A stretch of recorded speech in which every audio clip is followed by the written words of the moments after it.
시간 이 앞부분에 대해서 우리가 주기도문 왜 주기도문을 드려야 되는지 이렇게 쭉 설명을 드렸습니다. 정영종이라고 하는 사람이 방문객이라고 하는 시를 썼는데 시 내용이 아주 굉장히 의미가 있습니다. 사람이 온다는 건 실로 어마어마한 일이다. 그는 그의 과거와 현재와 그리고 그의 미래와 함께 한 사람의 일생이 오기 때문이다. 그 뒤에도 있습니다. 한 몇 소절이 더 있는데 이 부분을 이렇게 보면서 많은 생각이 좀 깊어지지 않았나 이렇게 생각이 됩니다. 우리가 신앙생활을 하면서 하나님을 만나는데 하나님에게 우리는 누굴까? 방문객이라고 생각이 됩니다. 하나님에게 방문했을 때 우리는 뭘 가지고 갈까요? 과거의 삶, 현재와 미래의 삶을 가지고 하나님과의 만남입니다. 그 만남은 인격적인 만남이 될 수밖에 없고 그 삶은 새로운 뜻을 붙들고 사는 인생이 됩니다. 그래서 과거부터 쌓아온 경륜, 지혜가 만나는 것이고 또 그의 현재 인격과 마음이 만나는 것이고 나아가서 그의 미래의 가능성을 만나는 어떻게 이 만남은 우주적인 만남이에요. 그래서 이 만남을 아버지와 아들의 관계로 오늘 성경은 말합니다. 여러분 우리가 상상하지 못한 일이 벌어졌는데 그것이 뭐냐 하면 하나님을 아버지라 부르게 됐다는 거예요. 산상설교에서 이 주기도문이 핵심입니다. 여러분 5장서부터 7장 사이에 가장 중간에 있어요. 그래서 중간에 있으면서 이 하나님의 나라의 회복, 하나님의 뜻을 준행하는 것, 그것을 얘기합니다. 그래서 마지막 부분에 가서는 7장에 가서 어떤 사람이 천국에 들어갑니까? 주의 뜻을 행하는 사람, 하나님의 뜻대로 행하는 자라야 천국에 들어간다. 분명히 얘기하고 있습니다. 근데 놀랍게도 이 만남 속에서 우리에게 과거의 죄는 지워주시고 현재와 미래에서는 하나님의 나라의 확장, 회복과 더불어 또 주의 뜻을 붙들고 살 수 있는 필그림의 삶이 오늘 누구와 만남, 하나님과의 만남 속에 있다는 거예요. 그래서 굉장히 중요합니다. 그래서 이 만남을 우리가 생각해 볼 때 이것은 너무나도 큰 축복이에요.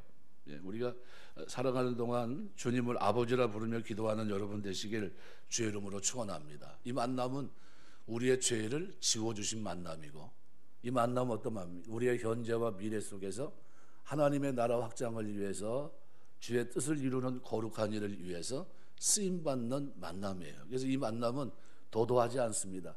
건방지질 않아요. 교만하지 않습니다. 겸손합니다. 왜요?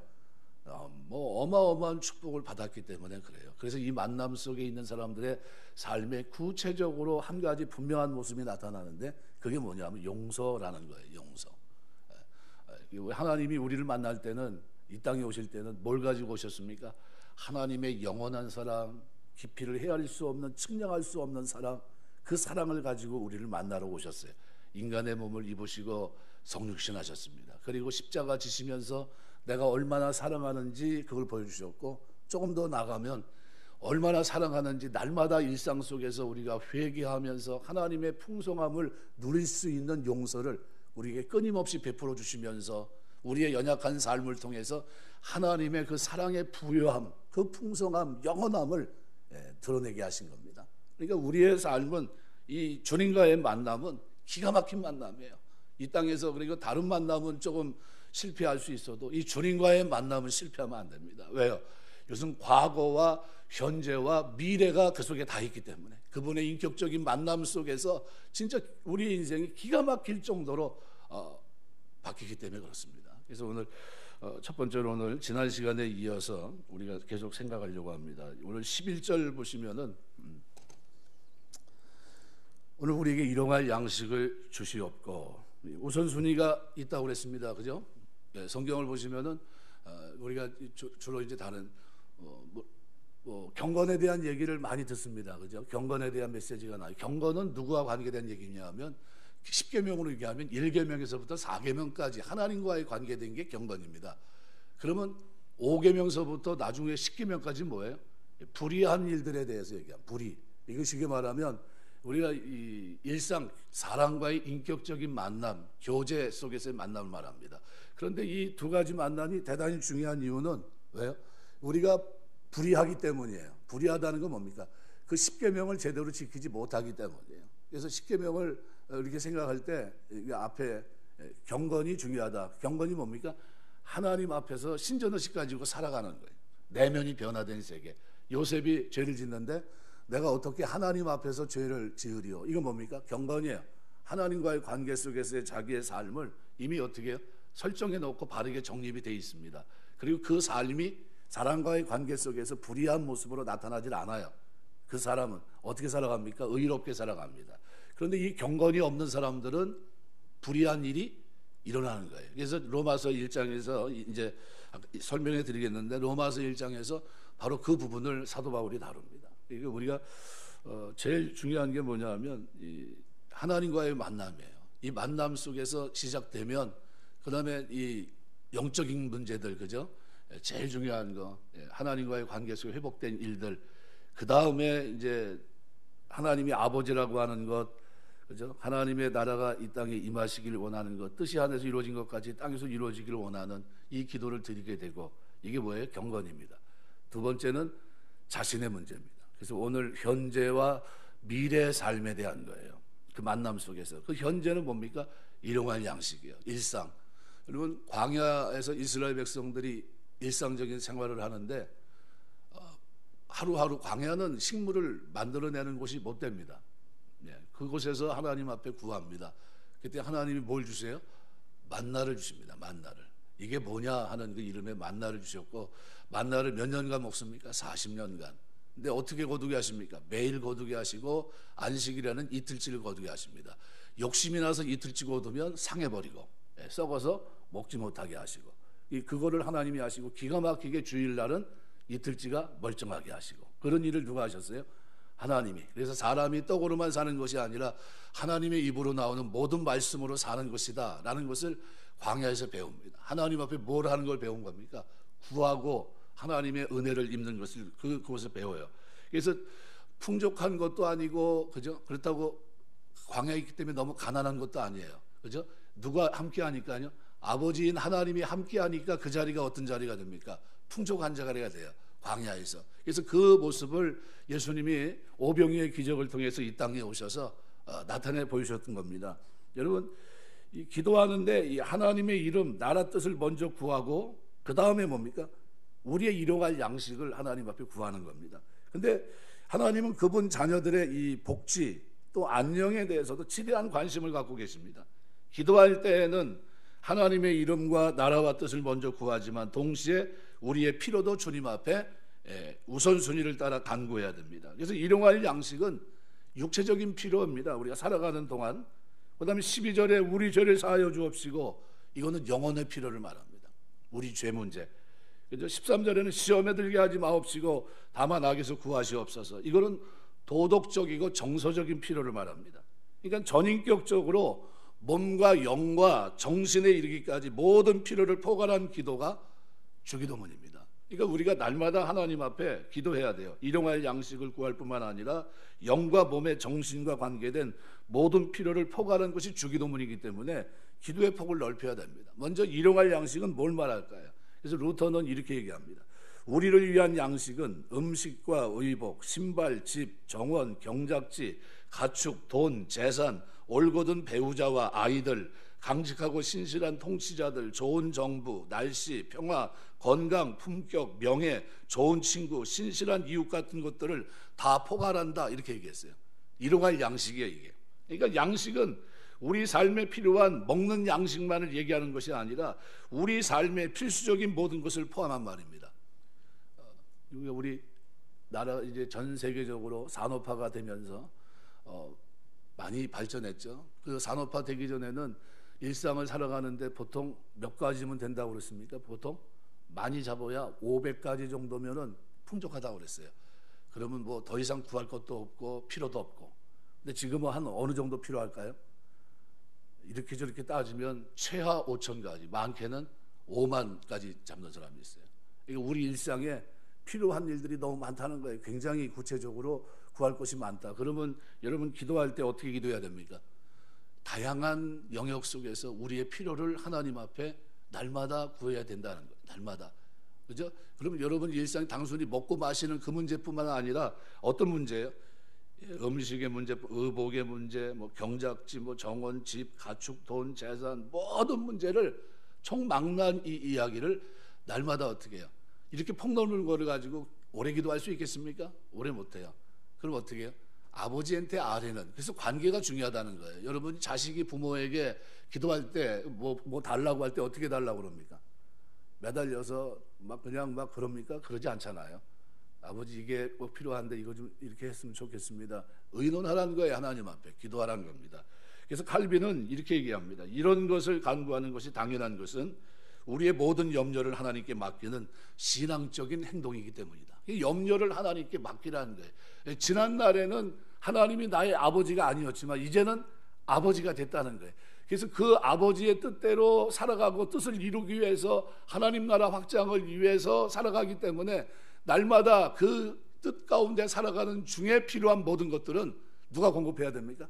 아버지가 공급해 줘야 되는 거예요. 아버지가. 그럼 필요를 구해야 될 거 아닙니까? 하나님 내가 이거 이렇게 하려고 하는데 이게 필요합니다. 그래서 너희는 먼저 그의 나라와 그의 의를 구하라. 그리하면 이 모든 것을 너에게 더하시겠다.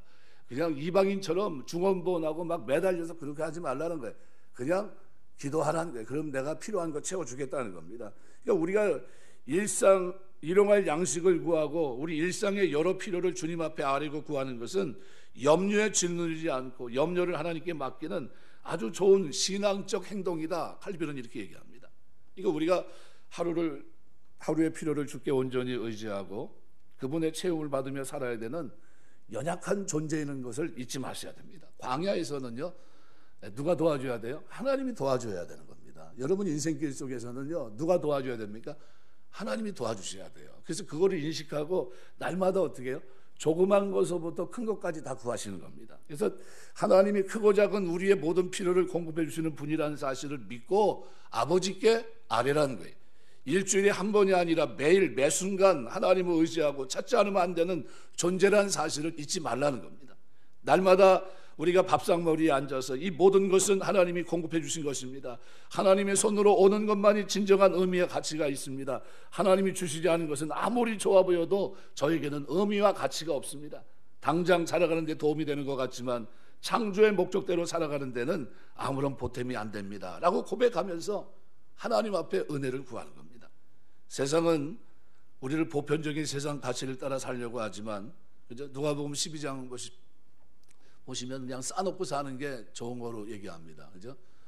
내 곳과 넓고 더 크게 짓고 곡식과 물건을 거기 쌓아두리라. 내 영혼에게 영혼아 여러 썰 물건을 많이 쌓아두지 평안히 쉬고 먹고 마시자 즐거워하자리라. 세상은 이런 가치입니다. 그런데 성도는 뭐예요? 일용할 양식을 구하라는 겁니다. 그러니까 너무 부해서 하나님 도움이 없다 얘기하는 것도 곤란하고 가난해서 하나님이 어디 있냐 말하는 것도 곤란하는 겁니다. 잠언 30장에 나오는 그대로. 그래서 우리가 창조의 목적 속에서 자기 힘으로 많이 쌓아놓고 스스로 만족하고 하나님을 부르지 않는 삶, 또 아무리 작은 것이라 할지라도 하나님의 도우심과 그분의 은혜로부터 비롯되는 것임을 알고 믿음으로 구하고 하나님의 공급을 누리는 삶을 어떻게 비교할 수 있겠습니까? 여러분 비교가 안 된다는 거죠. 하나님이 채워주시는 것이 기가 막힌 겁니다. 그래서 매 순간 아주 작은 필요까지도 하나님이 채워주실 것을 믿음으로 고백하고 전적으로 그분을 의지하면서 이 땅을 살아가는 사람들은 하나님의 공급과 책임 있는 그분의 도우심을 경험하고 참 인생을 사는 보람과 행복을 느끼게 됩니다. 네, 우리가 계속해서 그렇게 살아야 돼요. 고아의 아버지 조지 뮬러 같은 사람은 얼마나 많은 기도를 드렸는지 그렇게 막 매달려서 기도하고 그러지 않아요. 책 내용을 한번 보세요. 5만 번 응답받은 뮬러의 기도를 쭉 들여다보면 원칙이 있어요. 원칙이요. 그래서 하나님 앞에 믿음으로 구하고 근데 구할 때 일용할 양식 하나님이 아버지시고 여기는 다 뭡니까? 당신의 자녀들이라는 그러니까 이런 감사기도 하잖아요. 감사기도. 그리고 감사기도 끝나니까 하나님이 기가 막히게 또 먹을 걸 갖다 주시고 그러니까 그런 경험을 많이 한 겁니다. 그래서 10계명 가운데 네 번째 계명이 안식일을 지키는 겁니다. 왜? 우리가 하루를 떼어서 그날을 다르게 사용하도록 하나님 명령하셨는데 그 하루는 나머지 6일을 사는 것처럼 살면 안 된다는 겁니다. 7일 모두 새로운 날을 살아야 되지만 우리의 몸의 죄된 습관 때문에 그렇게 살 수 없기 때문에 하루를 구별해서 하나님께서 우리를 창조하신 목적과 구원하신 선하신 뜻을 기억하면서 다른 날과는 다르게 살도록 부르신 날, 이 날이 안식일입니다. 그래서 하나님께서 일용할 양식을 구하라고 하셨을 때는 주실 준비를 다 해놓고 말씀하신 줄 알고 믿음으로 구하면서 하나님의 복된 공급을 누릴 수 있는 여러분 되시길 주의 이름으로 축원합니다. 그래서 신앙생활은 기도생활입니다. 그래서 기도생활은 목적에서만 벗어나지 않으면 하나님 여러분의 필요를 다 채워주실 줄 믿습니다. 그러니까 하나님이 이런 것도 기도해도 될까요? 예, 일용할 양식이 이렇게 폭이 넓어요. 굉장히 넓습니다. 그럼 그걸 어떻게 해요? 믿음으로 구하시는 겁니다. 염려하지 말고 살기를 원하십니다. 여러분 부모가 자녀들이 있는데 자녀들이 사는데 염려 없이 살기를 원하지 않습니까? 어떤 부모가 그죠? 자기 자식이 매일 걱정거리를 가지고 사는 걸 원하는 부모가 누가 있겠습니까? 하물며 하늘에 계신 하나님 어떤 분입니까? 세상의 모든 것이 다 하나님 거예요. 모든 것이 다 주님 것이고, 그러면 그 주인이신 그분이 자녀된 아들에게 어떻게 해요? 아까운 것이 있겠습니까? 아들을 아끼지 아니하시고 우리 모든 사람에 내어주신 이가 어찌 그 아들과 함께 모든 것을 우리에게 은사로 주시지 않겠느냐? 주겠습니까? 안 주겠습니까? 주겠다는 거예요. 그러니까 아들도 아끼지 않고 우리 구원을 위해서 내어주신 그 하나님이 우리의 필요를 채워주지 않겠냐는, 채워줍니다. 여러분이 하나님 앞에 기도할 때 믿고 구하게 되시길 주의 이름으로 축원합니다. 믿고 구하시는 게. 두 번째는 오늘 본문의 12절 말씀해 보시면은 우리가 우리에게 죄 지은 자를 사하여 준 것 같이 우리 죄를 사하여 주옵시고, 여기 죄가 나오는데 죄 지은 자를, 죄를 이렇게 나오는데 오페일레마라는 단어입니다. 이 문자적으로는 킹제임스는 데브드라는 이 단어를 썼는데 부채란 단어입니다. 성경은 죄를 하나님께 진 부채로 표현하고 있습니다. 그러니까 그 해결책은 뭘까요?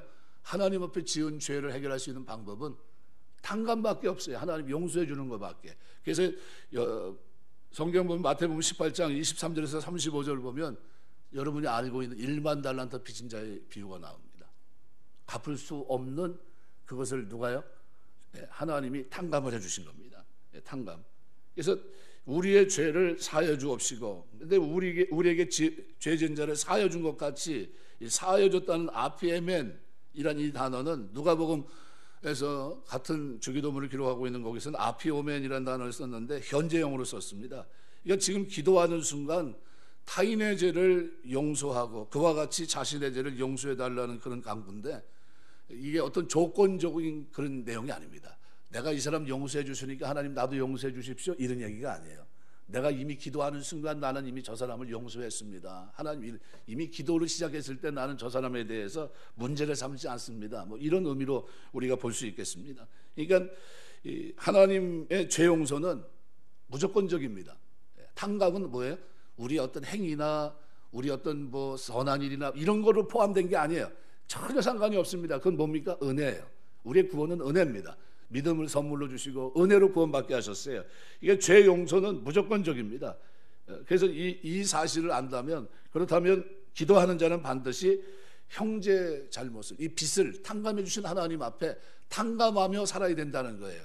이게 용서하며 살아야 된다는 겁니다. 필연적으로 용서하기 때문에 용서해 주는 것이 아니라 큰 탕감을 받았기 때문에 용서하는 자로 살아야 된다는 거예요. 앞으로. 그러니까 예수를 믿는다는 것은 뭡니까? 내 삶에 이 용서라고 하는 새로운 이 삶의 이 룰이 생긴 거예요. 룰.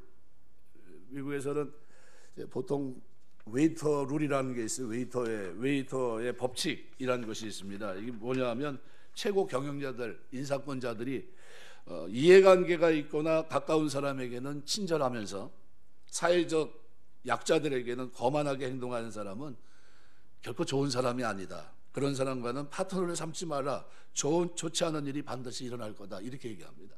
웨이터를. 그러니까 무슨 얘기냐면 사람이 어때요? 좀 변해야 되는데 잘 변하지 않습니다. 아주 교만한 사람은 끝까지 교만하고, 그죠? 아주 뭐 오만한 사람은 진짜 말 그대로 오만합니다. 요즘은 갑질한다 그러잖아요. 갑질하는 사람은 계속 갑질해요. 시간만 있으면 갑질해요. 근데 예수 믿는 사람들은 어떤 사람입니까? 예수 믿는 사람들은 갑질하는 사람이 아니라는 거예요. 예수 믿는 사람들은 이제는 뭐 하는 사람입니까? 높은 자리에 있어도 용서할 줄 아는 아량을 베풀 줄 아는 사람이라는 겁니다. 그러니까 어느 자리에 있어도, 정점에 서 있어도 그 사람의 삶에는 뭐가 넘쳐요? 주님의 용서가 있기 때문에 낮아집니다. 그래서 이 팔복, 심령이 가난한 자, 이제 애통하는 자, 온유한 자, 의에 줄이고 목마른 자, 이게 왜 필요한가 하면 이게 하나님의 백성들의 뭐예요? 어떤 일을 하기 전에 뭐가 돼야 된다는 to be입니다. to be. 어떤 일을 하기 전에, doing이 아니라 그거 하기 전에 우리의 삶에 항상 뭐가 돼 있어야 돼요? 하나님의 백성의 바른 자세가 먼저 시작이에요. 그리고 그 시작의 정점이 뭐냐면 주기도문입니다. 주기도문. 그러니까 주기도문에서 하나님의 나라를 위해서 살아가고 주의 뜻을 이루며 살아가는 그들의 삶에 날마다 하나님은 일용할 양식을 주시고, 그 다음에 뭡니까? 죄사함의 은혜가 있는데, 탕감받은 은혜가 있는데, 이 탕감받은 이 은혜는 뭐로 나타나요? 용서로 나타나요. 하나님의 용서를 받은 그들은 이 땅에서 당연히 용서하는 삶으로 드러난다는 거예요. 그렇게 살기 때문에 구원받은 게 아니라 탕감을 받은 구원이 우리에게 이루어졌기 때문에 그렇게 용서하며 산다는 거예요. 용서하며. 그러면 우리가 뭘 잘못했습니까? 하나님 앞에 조둔한 용서 못해 하는 일들, 이거는 우리가 하나님 앞에 회개하셔야 될 일입니다. 왜요? 죽어도 용서받지 못할 그 용서를 하나님이 내 죄를 탕감해 주셨기 때문에 1만 달란트로 어마어마한 그것을 해결해 주신 겁니다. 그래서 본문을 근거로 해서 성도를 만일 정의한다면 뭐라고 정의할 수 있어요? 성도는 하나님께로부터 큰 용서를 받았고 끊임없이 일상적인 용서를 받으며 사는 사람으로, 사람들을 끊임없이 용서하고 그들에게 용서를 베풀며 사는 사람이다, 이렇게 정의할 수 있습니다. 여러분 어떻게 그 정의에 맞습니까? 하나님께 받은 용서와 그 일상적인 용서로 인해서 갑질하지 않아요. 다른 사람을 용서하고 그들에게 끊임없이 용서를 베풀며 사는 것이 성도가 이 땅에서 살아가는 삶의 방식이에요. 잊지 말 것은 용서받은 유일한 길은 예수 그리스도의 완전한 대속의 은혜뿐입니다. 사람의 죄가 용서받는 것은 예수님의 대속의 은혜예요. 우리가 누군가를 용서해 줬기 때문이 아닙니다. 그래서 오늘 본문은 모든 진실한 성도는 하나님의 용서를, 이 큰 용서를 이미 경험했기 때문에 누가 내게 어떤 죄를 짓건 상관없이 용서할 준비를 가지고 살아가는 사람들입니다. 주님이 나에게 용서하신 것처럼 용서하고 그의 허물을 덮어주는 삶을 살아가게 되는 겁니다. 그래서 이 기도를 배운 대상은 1차적으로 누굽니까? 제자들이고 또 성도입니다. 오늘 우리에게 죄를 용서해 주실 것을 기도하라고 주님이 가르치신 거예요. 그러니까 성도는 주님을 만났습니다. 인격적으로 만났어요. 뭐가 만난 겁니까? 내면이 바뀐 거예요. 속사람이. 그분을 구주로 영접하는 순간 그 다음에 어떻게 하나님의 통치를 받게 돼요. 구원받게 됩니다. 우리의 모든 죄와 허물이 예수님의 공로로 근거해서 덮음바 되고 씻음바 되고 용서를 받게 되고 주님의 완전한 자녀로서 하나님을 아버지라 부르는 온전한 구원의 신분을 우리가 가졌어요. 구원받았지만, 그렇지만 성도는 이 땅에 살면서 여전히 죄의 경험, 쓴뿌리의 경험이 여전히 남아 있습니다. 과거, 현재, 미래의 죄까지도 이미 용서받았지만 우리는 현재와 미래 속에서 살아가는 중에 계속해서 죄를 짓고 때로는 넘어지기도 해요. 하지 말아야 될 짓도 합니다. 근데 감사한 것은 하나님의 자녀이기 때문에 구원이 취소되거나 신분이 낮아지는 일은 절대 일어나지 않습니다. 그럼에도 불구하고 우리가 지은 죄로 인해 우리 마음과 영혼 속에는 하나님에 대한 죄성함, 하나님의 부끄러움을 가져요.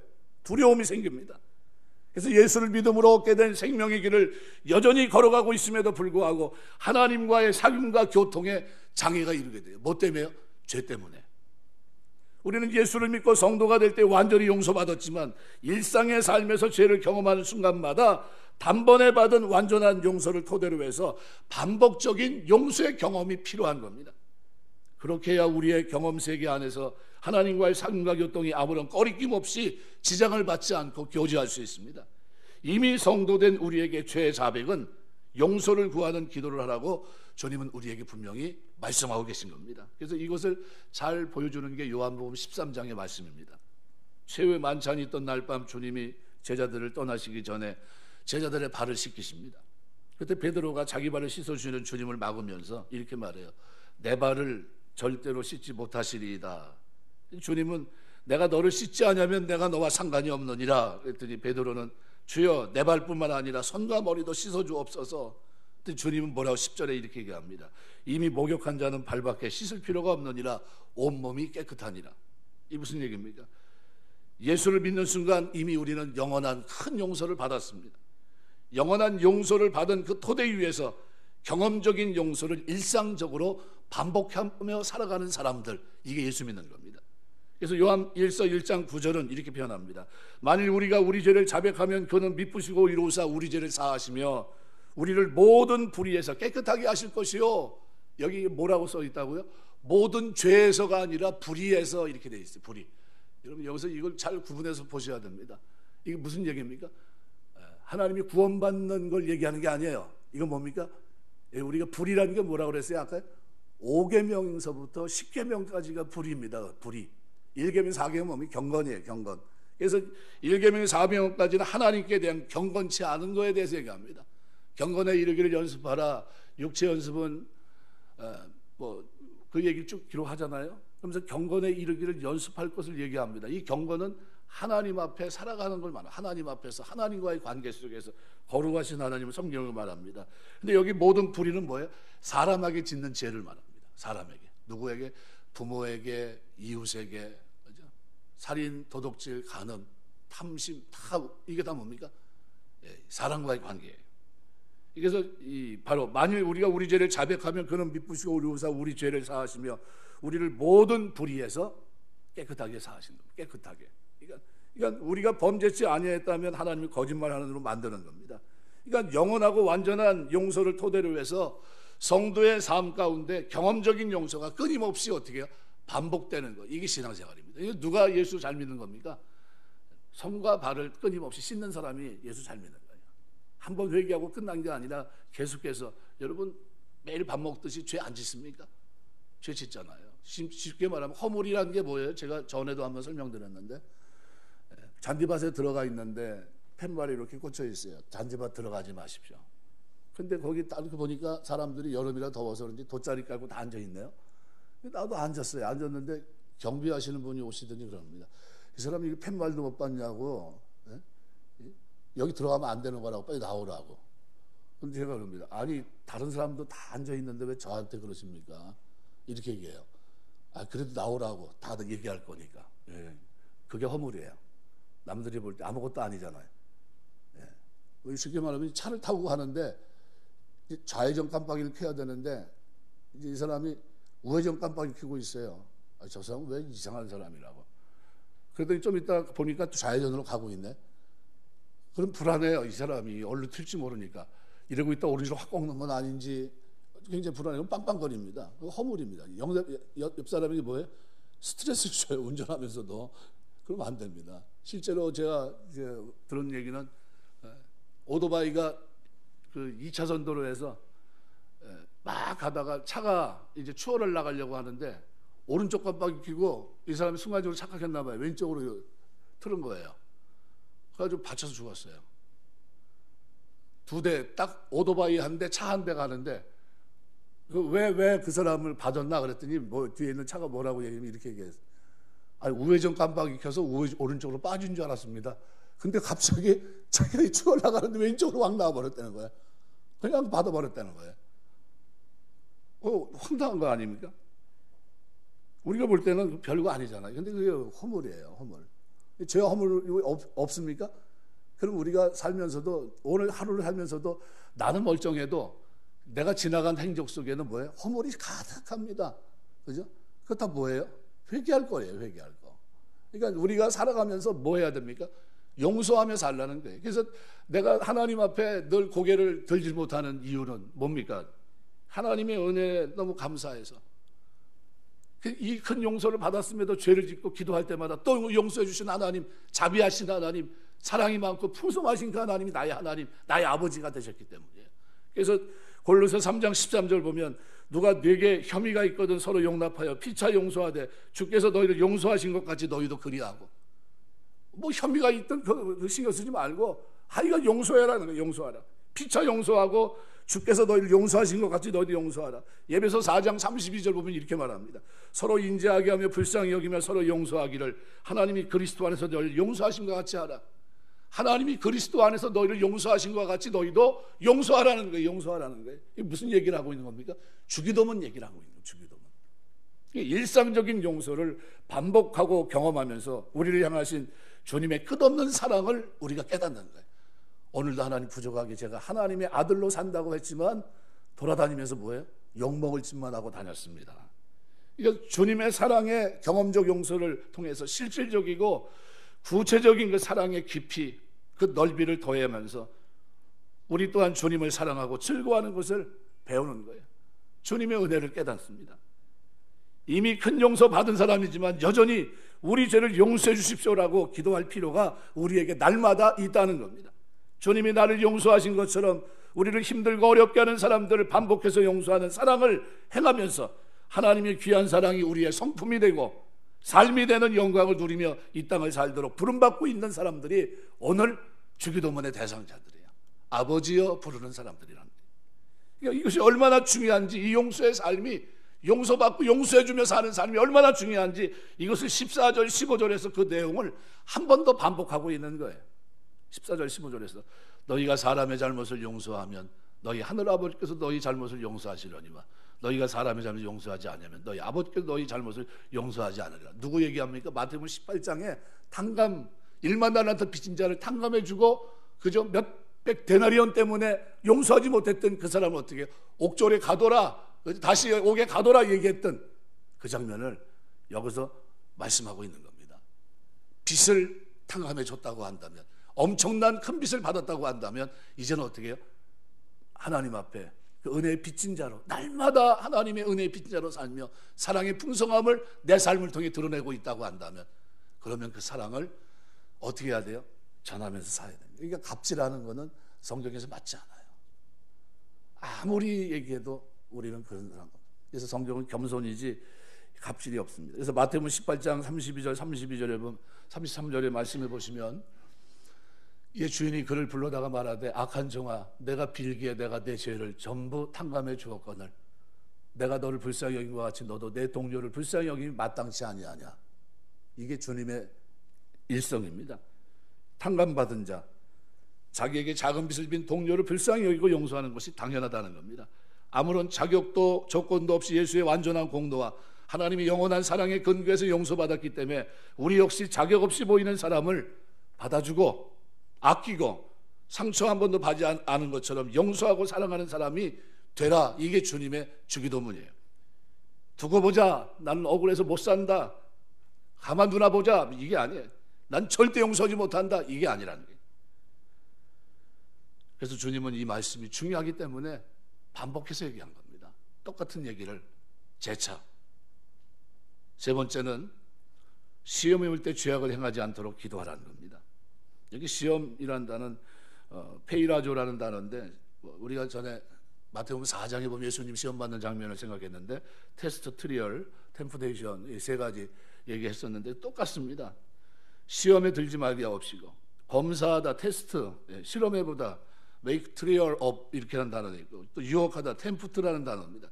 이 시험에 들지 말게 해달라는 게, 우리로 하여금 마귀의 유혹에 빠지는 것을 허락하지 말라는 겁니다. 그래서 이거를 뭐로 보통 얘기하면 마음의 유혹 이렇게 얘기합니다. 내적이다. 내적으로 들어오는 마음의 유혹에 넘어지지 않게 해달라, 이렇게 보통 이해합니다. 다만 악에서라는 에빌, 킹제임스 버전은, NIV 성경은 에빌 1 이렇게 되어 있어요. 이걸 사단으로 보고 있습니다. 사단으로. 그러니까 이건 외부의 공격이에요. 사단의 공격은 어떤 공격이냐면 예기치 못한 일을, 식구들을 덮치지 못하도록 기도하라는 거예요. 쉽게 말하면 차를 타고 가는데 이렇게 예기치 못한 사고가 났는데 그것이 큰 사고로 번지는 거, 이거를 미련에 어떻게 해요? 기도로 막는 거예요. 기도로. 여러분 날마다 기도하면 사고가 나도 큰 사고가 나지 않을 줄 믿습니다. 사람이 죽는데도 이거보다 더 큰 사고가 어디 있어요? 근데 예기치 않는 이 일들을 누가 해요? 사단이 그 일을 한다는 겁니다. 그래서 날마다 뭐 기도하는 겁니까? 우리를 시험에 들게 하지 마옵시고 마음의 유혹으로부터 나를 지켜달라는 거예요. 마음의 생각을. 그 다음에 또 뭐예요? 악에서, 사단이 나를 갑자기 어떻게 해요? 막 그냥 덮치는 것 같은, 예기치 못한 일을, 그 일이 덮치지 않게 해달라, 이 얘기입니다. 그러니까 성도는 완전한 구원과 완전한 신분 얻었습니다. 누구도 우리를 다시 종삼을 수 없어요. 하나님의 자녀가 갖는 존귀와 영광을 깎아내릴 수가 없습니다. 그럼에도 불구하고 성도의 삶에는 늘 뭐가 있을까요? 시험이 있습니다. 이 시험은 우리의 약함을 통해서지만 그것 말고 성도로서 바르게 기도할 때 시험은 반드시 옵니다. 그래서 시험에 들지 않게 해달라는 기도는 시험 자체가 없도록 해달라는 기도가 아닙니다. 마귀의 시험에 걸려 넘어져서 죄를 짓고 악을 행하지 않도록 우리를 악한 자에게서 건져주시고 보호해달라는 이런 청원입니다. 그러니까 주님이 시험 받으셨지만 이기신 것처럼 믿음으로 살아가는 우리의 삶에 마귀로부터의 시험이 왔을 때 시험에 들어 악을 행하지 않도록 보호해 주시고 건져달라, 이런 얘기입니다. 우리는 원죄 틀 속에 있기 때문에 악한 죄 경향성을 가지고 있습니다. 나쁜 경향을 갖고 있습니다. 평소는 잘 모르는데 시험을 만나면 선명하게 드러납니다. 그 사람의 진가가 드러나요. 얼마나 약하고 악하며 부패한 존재인지 드러납니다. 본성적으로 죄를 선호하고 기울어진 경향성이 우리 속에 있는데 그 경향성이 마귀의 시험을 만나면 뭐로 나타나는 미움, 분노, 교만, 살인, 강도, 육체 일들로 나타납니다. 그러니까 그렇게 되지 않도록 기도하는 거예요. 어떤 장면을 딱 만났는데 그 일로 인해서 내가 지금 뭐하고 있어요? 싸우고 있고 분노하고 있고 다른 짓을 하고 있으면 그건 뭐예요? 사단의 시험에 지금 어떻게 무너진 거예요. 이 마음과 생각을 하나님 말씀으로 지켜야 되는데 이 마음이 무너져 버린 거예요. 사람들이 지닌 죄의 경향성 중에 가장 대표적인 것은 근데 뭘까요? 왜 주님이 왜 그럼 이런 시험을 왜 허락하실까요? 그런 자기에 대한 기대 때문에 그래요. 자기에 대한 기대. 자기를 늘 나는 괜찮아 높이 두는 거예요. 자기의 기대를 꺾지 않는 겁니다. 이게 너무나 중요해요. 하나님의 구원은 자격과 공로에 의한 것이 아니라 은혜로 구원합니다. 구원에 대한 사람 편에서 기여한 것은 아무것도 없어요. 그런데 놀랍게도 우리 마음속에 자랑하고자 하는 마음이 있어요. 나는 다르다는 거예요. 다른 성도의 허물이 드러나면 내색은 하지 않지만 속으로는 기뻐합니다. 바리새인의 기도를 보면 누가복음 18장 9절에서 14절을 보시면 바리새인과 세리의 기도를 볼 수 있는데 바리새인들이 그때 무슨 얘기를 하면 이렇게 얘기합니다. 하나님 세리와 같지 않음을 감사하나이다, 이렇게 기도합니다. 자신을 세리보다 어떻게 위에 두고 있어요. 위에 두고 기뻐합니다. 주님은 우리에게 이런 자세를 원하지 않습니다. 지체 허물을 보면서 하나님의 은혜로 새로움을 주시도록 그를 위해 간절히 기도해야 마땅한데 우리는 우리의 본향, 이 속 사람이 악하기 때문에 어때요? 이웃의 허물을 보면서 나를 기쁘게 해요. 아유, 난 다행이다. 저놈 같지 않으니까. 그러면서 나를 어떻게 만족합니다. 그러지 말라는 거예요. 그러니까 나를 기쁘게 하는 겁니다. 그러니까 우리가 시험을 받도록 하나님이 허용하신다. 만일 허용한다면 뭐 때문에 그렇습니까? 자기를 높이는 이 경향성을 고치기를 원하시는 겁니다. 우리의 본체가 악하다는 것과 우리 속에는 작은 것 하나라도 의지할 만한 것, 자랑할 만한 것이 없다는 것을 철저히 깨닫게 하시기 위해서 하나님께서 오늘 우리에게 이 시험을 허락하시는 거예요. 우리가 진짜 연약함을 깨닫고 시험에 들게 하지 마옵시고 다만 악에서 구하시옵소서. 자기를 위해 기도하지 않을 수 없다는 사실을 깊이 깨달아 알기를 원하십니다. 자기에 대한 헛된 의지와 자랑, 자기 의에 절대 빠지지 않도록 때로 우리에게 시험을 허락하시는 거예요. 시험을 통과하면서 그동안 평안할 때는 깨닫지 못했던 악으로 기울어져 있었던 자기의 경향성을 보고 깜짝 놀래요. 사도 바울이 자기의 탐심을 보면서 내가 얼마나 하나님 앞에 죄인이었는가 하는 것을 나중에 깨달아요. 내가 이런 사람이었구나. 내가 남들의 앞에는 의로운 자라고 생각했는데 보니까 어때요? 불의한 놈이었구나. 이 속사람은 어떤 사람이에요? 말 그대로 하나님 앞에 엉망진창이에요. 그러니까 하나님 앞에 무릎 꿇고 하나님 옆에 붙어서 주님, 나는 약하고 악한 자이오니 나를 시험에 들게 하지 마시고 악으로부터 건져주십시오. 어떤 기도입니까? 가난한 자가 드리는 기도예요. 하나님의 은혜 없이는 저는 못 삽니다. 하나님의 은혜로 제가 살기 원합니다. 이 속사람이요, 이것도 교만해서 어떻게 해요? 갑질하고 있습니다. 신앙은 갑질하면 안 되는데 용서하지도 못하고 용서해야 될 대목에서 용서하지 못하고, 그죠? 사람이 그 약함을 보면서 정말 긍휼히 여겨야 되는데 그러지 못하고 나 스스로 나를 높이고 있었습니다. 주님 용서해 주옵소서. 이 성향이 내 속에 있습니다. 기도하는 거예요. 그게 주기도문이에요. 날마다 하나님 앞에서, 사람 앞에서 어떻게 살라고요? 겸손하게 살게요. 겸손하게. 하나님의 은혜로 구원받았습니다. 오늘도 하나님의 은혜로 죄와 허물 가운데 건졌지만 그럼에도 불구하고 죄 짓는 나의 모습에 하나님의 무한한 사랑과 용서를 받으며 살아갑니다. 감사하면서 나를 통해 그리스도 풍성함이, 그 사랑의 풍성함이, 자비의 풍성함이, 긍휼의 풍성함이 나를 통해 드러나고 그로 인해 기뻐하고 그렇게 사는 게 주기도문입니다. 주기도문. 자기의 악함, 약함, 추함을 고백하기보다 끝없이 누군가를 비난하고 자기를 높이는 어리석은 일만 반복하고 있다면 그것은 실패한 거예요. 그래서 주님은 이 기도를 가르쳐 주시면서 왜 이 기도를 기도해야 되는지 그 이유를 자신 안에서 찾으라는 거예요. 네, 자신 안에서. 주님은 이 기도문을 가르쳐 주면서 외식하는 바리새인들처럼 기도하지 말라는 겁니다. 그들은 자기 자신, 자기 영광에 집중되어 있습니다. 바리새인들은 하나님의 일을 구별해 높이거나 하나님의 나라가 임하기를 구하거나 하나님의 뜻의 성취를 구하지 않았습니다. 남들 앞에 자기를 영화롭게 하고 자기를 강화하는 수단으로 모든 걸 삼았어요. 저들과 같지 않음을 감사합니다. 이방인으로 태어나지 않은 것을 감사합니다 하면서 계속 벽만 쌓고 있어요. 벽만 쌓고 있어요. 그게 아닌데 하나님께 초점을 맞춰 하나님 영광을 구하는 기도를 드리라는 겁니다. 이 기도들처럼 내용 없는, 관심 없는, 형식적으로 오래 기도하고 많이 기도하면 들으실 것처럼 여기고 기도의 길이, 그 다음에 기도의 시간에 마음 뺏기지 말라는 거예요. 육체에 필요할